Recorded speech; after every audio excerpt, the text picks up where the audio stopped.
ಜ್ಞಾನೋಕ್ತಿಗಳು ಬರೆದ ಪುಸ್ತಕ 4ನೇ ಅಧ್ಯಾಯ 23ನೇ ವಾಕ್ಯ. The book of proverbs chapter 4 verse 23. ನಿನ್ನ ಹೃದಯವನ್ನು ಬಹು ಜಾಗರೂಕತೆಯಿಂದ ಕಾಪಾಡಿಕೋ, ಅದರೊಳಗಿಂದ ಜೀವಧಾರೆಗಳು ಹೊರಡುವವು. ಬೈಬಲ್ ಹೇಳುತ್ತೆ ಯಾವುದನ್ನು ಚೆನ್ನಾಗಿ ಕಾಪಾಡ್ಕೊಬೇಕಂತೆ? ಹೃದಯನ ಕಾಪಾಡ್ಕೋ, ಮನಸ್ಸನ್ನು ಕಾಪಾಡ್ಕೋ, ಯೋಚನೆ ಮಾಡೋದನ್ನು ಕಾಪಾಡ್ಕೋ. ಯಾಕಂದರೆ ಎಲ್ಲ ಎಲ್ಲಿಂದ ಹೊರಡ್ತೈತಂತೆ?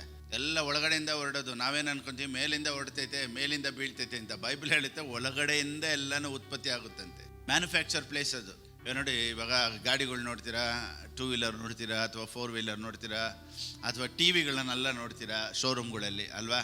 ವಾವ್ ಅಂತ ಹೇಳ್ತೀವಿ. ಆದರೆ ಉತ್ಪತ್ತಿ ಆಗೋದು ಇನ್ನೊಂದು ಕಡೆ. ಎಲ್ಲಿ? ಮೇನ್ ಫ್ಯಾಕ್ಟ್ರಿ ಇರುತ್ತೆ. ಆ ಮೇನ್ ಫ್ಯಾಕ್ಟ್ರಿಯಿಂದನೇ ಕೆಲವೊಂದು ಉತ್ಪತ್ತಿಯಾಗಿ ಶೋರೂಮ್ ಬರೋದು. ಈಗ ನೀವು ಶೋರೂಮಲ್ಲಿ ನೋಡ್ತೀರಾ ಅಂದರೆ ಅಯ್ಯೋ ಏನಪ್ಪ ಇದು ಹಿಂಗೈತಲ್ಲ, ಅಲ್ಲಲ್ಲ, ಅದಕ್ಕೆ ಒಂದು ಫ್ಯಾಕ್ಟ್ರಿ ಇದೆ. ಕ್ರೈಸ್ತರ ಜೀವಿತ ಹೆಂಗಿರುತ್ತೆ ಅಂದರೆ ದೇವ್ರು ನಡೆಸಿದ ಥರ ಇರೋದಿಲ್ಲ, ಅವನು ಯೋಚನೆ ಮಾಡಿದ ಥರ ಇರುತ್ತೆ.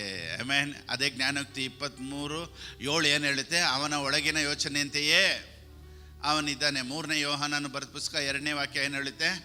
ಪ್ರಿಯನೇ, ಆತ್ಮ ವಿಷಯದಲ್ಲಿ ಅಭಿವೃದ್ಧಿ ಹೊಂದಿರುವ ಪ್ರಕಾರ ಎಲ್ಲ ವಿಷಯಗಳಲ್ಲಿಯೂ ಅಭಿವೃದ್ಧಿ ಹೊಂದಿ ಸುಕ್ಷೇಮವಾಗಿರಬೇಕು. ನೋಡಿ, ಎಲ್ಲ ನಿನ್ನ ಆತ್ಮ ವಿಷಯ ಹೆಂಗಿದೆಯೋ ನಿನ್ನ ಹೊರಗಡೆ ಜೀವಿತ ಹಂಗೆ ಇರೋದು. ಅದಕ್ಕೆ ಒಬ್ಬ ಮನುಷ್ಯನ ಮೈಂಡ್ ಸೆಟ್ಟು ಚೆನ್ನಾಗಿರಬೇಕು. Praise the lord. ಅದಕ್ಕೆ ನಮ್ಮ ಮ್ಯಾನುಫ್ಯಾಕ್ಚರ್, ಪ್ರಾಸ್ಪರಿಟಿ ಮ್ಯಾನುಫ್ಯಾಕ್ಚರ್ ಆಗೋ ಜಾಗ ಎಲ್ಲಿ ಗೊತ್ತಾ? ಒಳಗಡೆ. ಆರೋಗ್ಯ ಉಂಟಾಗೋ ಜಾಗ ಎಲ್ಲಿ ಗೊತ್ತಾ?